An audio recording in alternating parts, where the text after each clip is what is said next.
For those of you who have never done this before, in this video I'm going to show you how to change out the battery in your digital bathroom scale.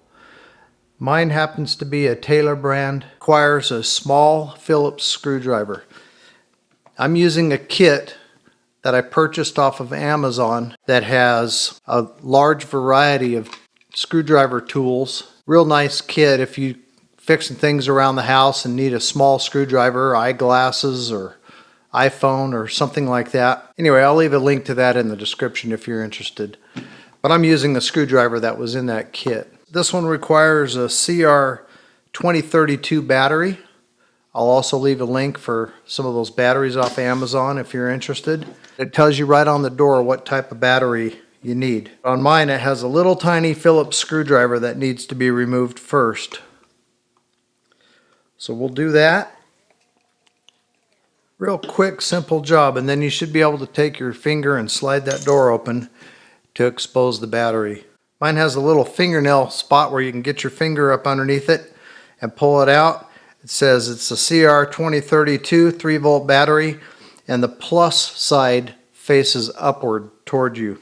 So just remove the old battery and open your new battery pack. This one is quite secure, so I'm going to use a pair of scissors just to cut the package open.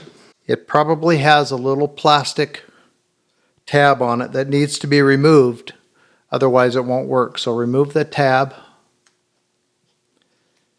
Make sure you have the orientation correct. The plus side is up. Pop in the new battery and put the door back on. It's really that simple. Snap it shut. Now you may or may not want to put the screw back in. That's totally up to you. That door on mine stays shut without the screw, but since I have it, I'll put it back on. And that should be all there is to it. And there we go. Back in business. Now, I didn't show this, but if your battery needs replaced, it'll say BAT or battery across the screen when you step on the scale. That's how you know it needs replaced. Hope this helps somebody out there. It's a real simple, easy job, and now that you've seen how to do it, you can do it yourself and save yourself some money. Thanks for watching.